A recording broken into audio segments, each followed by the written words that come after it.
Sir ఇదొకటి బాగా నడుస్తున్న అంశం, పవన్ కళ్యాణ్ గారు సీఎం అని ఉంటుంది కదా, ప్రతి ఒక్కరికి ఉంటుంది. కార్యకర్తలు లేకుండా ఎలా ఉంటుంది కదా. ఆయనకి ఉందా అండి జనరల్గా ఆయన మాట్లాడినప్పుడు ఏదో సాధించాలని, లేకపోతే రాష్ట్రం బాగోవాలని ఆలోచన? రాష్ట్రాన్ని అభివృద్ధి పదంలో నడిపించాలి, అవినీతి రహిత ఆంధ్రప్రదేశ్ చేయాలి. ఇద్దరు లీడర్స్దే ఒకటే కోరిక. ఓకే. ఎట్టి పరిస్థితుల్లోనే మందు కానీ డబ్బు లేకుండా ఎలక్షన్ అవ్వాలన్న కోరిక కూడా ఆయనకుంది. అంటే ప్రజలు అవి లేకుండా ఓట్లు వేసే పరిస్థితి ఉంటుంది, అలా తయారు చేస్తారు కదా. ఎందుకు రాదండి? ఇప్పుడు మా దగ్గర అయింది, మందు లేదు, ఓట్లు వేసారు కదా. అలాగే ఇంకో చోట మళ్ళీ అలాగే అయిందనుకోండి, ఇంచుమించు ఆటోమేటిక్గా అలవాటు పడతారు. ఇచ్చివాడు ఎవడెత్తాడు మందు డబ్బు కూడా తప్పులు చేసినట్టు ఎక్కువ ఎత్తాడు. ఓకే.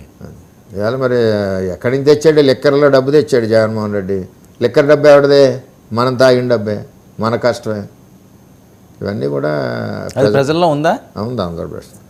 వస్తున్నాడు కదా, ఎవడ ఇంట్లో చెప్తున్నాడంటే మన దగ్గర దొబ్బిందే కదా అని మా వాడికి లాంగ్వేజ్లో చెప్తారు. ఇంకా రఫ్గా చెప్తారు, టీవీలో చెప్పకూడదని చెప్పారు. ఎంత ఖర్చు పెట్టి ఉంటారండి ఎలక్షన్కి వాళ్ళు?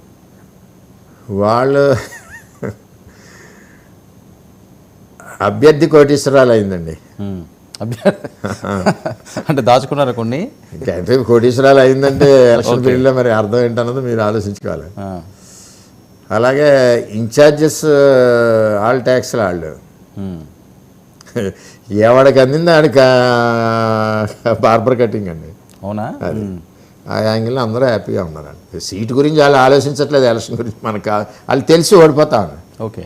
ఈ ఓడిపోయే టైంలో ఇవన్నీ డిస్టర్బ్ చేసి అన్ని పాడు ఉండగానే ఇల్లు చక్క పెట్టుకున్నాడు. ఇల్లు చక్క పెట్టుకుంటే బాగుంటుంది కదా అని నిర్ణయంతో వెళ్ళారు. కాదు, మీ అంచనా ఎంత వచ్చి ఉంటుంది పిఠాపురం? 100 పైన వచ్చిందండి. 100 కోట్లు. 100 పైన ప్లస్. రకరకాలుగా మందు గిందు అది. అంటే ప్రయాణం ఎక్కడో మంగళగిరిలో స్టార్ట్ అవుతే మరి దారిలో ట్యాక్స్లు ఇవి జిఎస్టీ ఎక్సైజ్ ఇవన్నీ ఉంటాయి కదా, ఇవన్నీ కూడా కొట్టుకుంటూ అదే పిఠాపురం చేరింది. ఓకే. మరొక ముఖ్య అంశం, వంగా గీత గారితో ఒక వెర్షన్ అయితే ముద్రగడ పద్మనాభం కాపు ఉద్యమ నేత, మరి ఆయన ఎంట్రన్స్ కూడా వర్కౌట్ కాదా? వర్కౌట్ అన్నది ఇంకా పవన్ కళ్యాణ్ గారు నిలబడ్డాక, పవన్ కళ్యాణ్ గారికి కూడా క్యాస్ట్ లేదు, అదొకటి అర్థం చేసుకోండి. నేను దగ్గరగా ఉన్నాను కదా, అన్ని కులాలు కావాలనే వ్యక్తి పవన్ కళ్యాణ్ గారు. కానీ ఇప్పుడు నేనున్నాను అనుకోండి, నేను నిలబెడుతున్నానంటే మా క్యాస్ట్లో కొంతమందికి అభిమానం ఉంటుంది. ఆ అభిమానం ఎక్స్పోజర్ అవ్వకుండా మనసులో ఉంటే అది చెడు అవ్వదు. ఓకే. ఇప్పుడు కూడా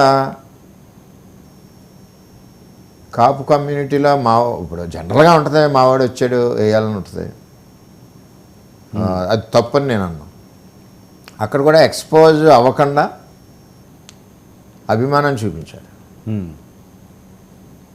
ఇంకా అందులో ఆ అభిమానంలో 100కి 85-90% ఈయన లాగేస్తే ఇంకా మిగిలిన వాళ్ళ అభిమానం ఎఫెక్ట్ ఏం పడుతుంది? ఓకే. అదేం లేదు. అంటే ఉద్యమ నేత కదా వచ్చారు అక్కడికి. అంటే పద్మనాభం గారు పెద్ద మనిషి, మంచి నాయకుడు ఆయన.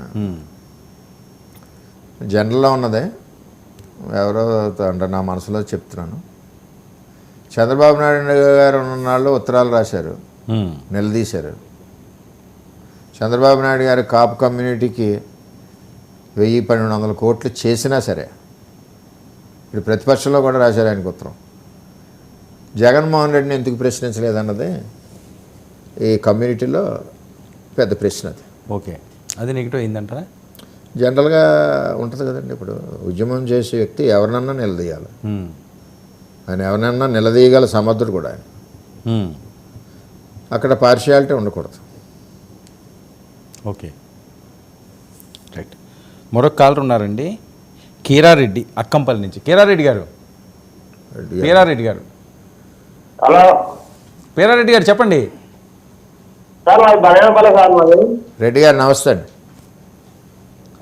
సార్ బరేణపల్లి సార్ మాది. ఏంటి అర్థం కావట్లేదు, మీరే టీవీ చూస్తున్నారా? టీవీ చూడలేదు సార్, మాది బెరియాలా. చెప్పండి, వర్మ గారు ఉన్నారు, మాట్లాడతారా? వరపతోనే మాట్లాడుతుంది. నమస్తే సార్. నమస్తే రెడ్డి గారు, నమస్తే. కొద్ది సౌండ్ తగ్గించండి. సార్ బరేణపల్లి ఎట్లుందా సార్? మాది బాధ్యత తయారు. ఏంటిది? ఆయన వాయిస్ రావట్లేదమ్మా. ఏంటి మీ వాయిస్ రావట్లేదు? స్పీకర్తో ఏమైనా మాట్లాడుతున్నారా?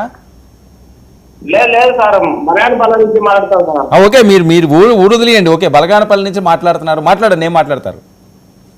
బీసీ జనార్దన్ రెడ్డి ఎంత మెజార్టీ ఇస్తారు సార్? అర్థం కావట్లేదు. ఏంటండి?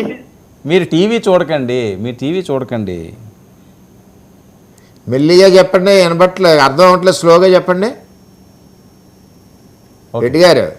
ఓకే, దయచేసి కాలర్స్ ఎవరన్నా కాల్ చేస్తే వర్మ గారితో మాట్లాడుకోవాలన్నారు. దయచేసి మీరు టీవీలు చూడకండి, టీవీలు చూడకుండా మాట్లాడితే అవుతుంది. ఎందుకంటే ఇక్కడ లైవ్ ప్రోగ్రామ్కి మీరు చూసి టీవీకి గ్యాప్ వస్తుంది కొన్ని సెకండ్లు.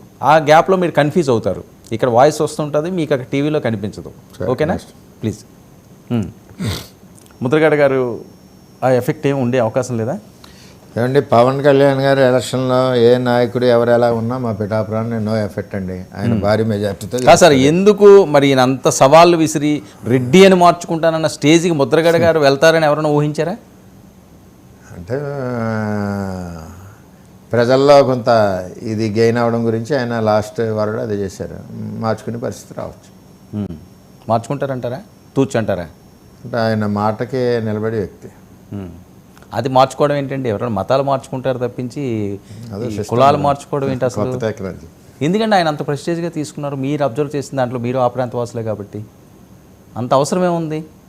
అంటే మరి అక్కడ వైసీపీలో ఇప్పుడు ఆయన వెళ్ళినప్పుడు అంటే ఆయన మీద ఎంతో ఆశతో వైసీపీ పార్టీ ఉంది. మరి ఆయన రిజల్ట్స్ చూపించాలని తప్పనను పోరాటం.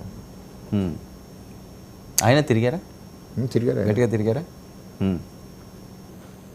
ఓట్లు ఏమి చీల్చలేరంటారా ఆయన వల్ల? కాదా? ఆ గీత గారికి వచ్చి ఆ కొన్ని ఆయన వల్లనే యాడ్ అవుతాయి. ఈయన స్ట్రాంగ్గా తిరిగారు. అంతే. ఆర్థికంగా ఏంటంటే పరిస్థితి? ఎవరండి? ఈయన ఖర్చు పెట్టడం కానీ, లేకపోతే ఈయనకి కూడా ఏమన్నా ముద్రగడ గారికి ఆయన ఖర్చు అయిపోయాడు. ఆయన ఖర్చు